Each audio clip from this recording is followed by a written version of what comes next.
Recommandations au peuple congolais. Les élections nous donnent le pouvoir de renouveler la confiance aux animateurs des institutions qui ont bien servi le pays, mais aussi de sanctionner tous ceux qui ont mal géré en servant leurs propres intérêts. Face aux nouveaux candidats, privilégions les critères objectifs de compétence et de probité morale. Prenons donc conscience de notre responsabilité en tant que souverain primaire en disant non aux opportunistes qui changent de camp à la recherche des intérêts personnels.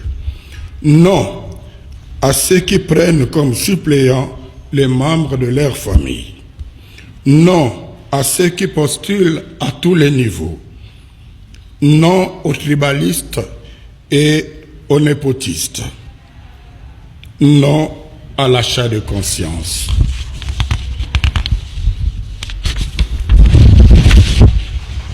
Sachant que l'acte que nous allons poser le jour du scrutin est décisif pour l'avenir de notre pays.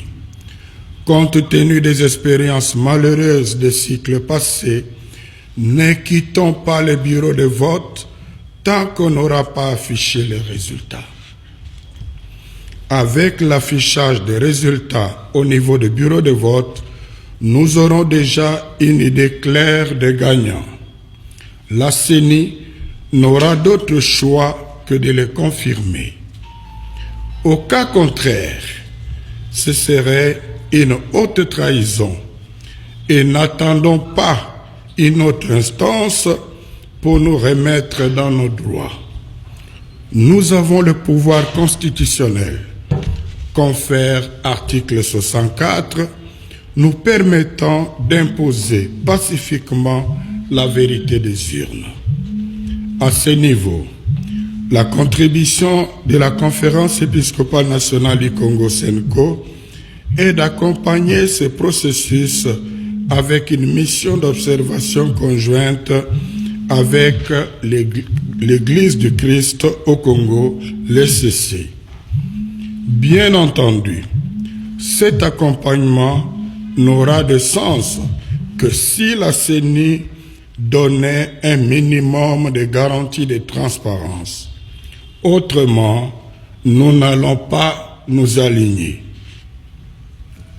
Au gouvernement, nous demandons de garantir la sécurité des personnes et de leurs biens, de protéger les frontières nationales, de veiller au respect des droits et libertés de toutes les parties prenantes engagées au processus électoral conformément aux textes légaux.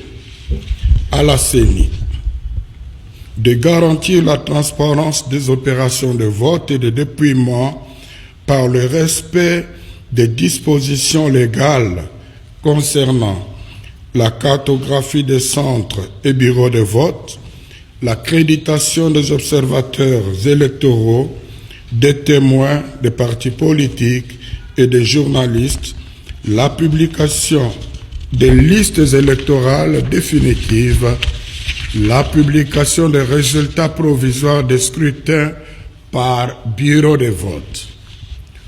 Aux cours et tribunaux, nous exigeons le respect de l'innovation introduite dans la loi électorale qui dispose que les juges recourent aux procès-verbaux et fiches des résultats des bureaux de vote et de dépouillement mis à leur disposition par la CENI pour départager les candidats lors d'éventuels contentieux électoraux. Aux partis et regroupements politiques, il incombe de préparer correctement leurs témoins, de les déployer dans le bureau de vote et de dépouillement afin de ne pas se présenter aux contentieux électoraux avec des résultats sans soubassement. Conclusion.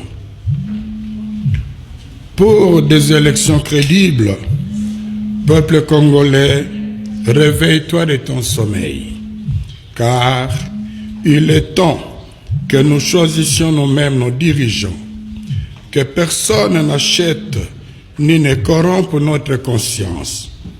À 6 mois des échéances électorales, nous nous invitons à la vigilance sur le processus électoral. Ayant été abusés aux élections de 2018, nous devons en tirer des enseignements et nous comporter de façon conséquente pour que désormais les institutions à mandat électif de notre pays soient dirigées par des personnes réellement élues.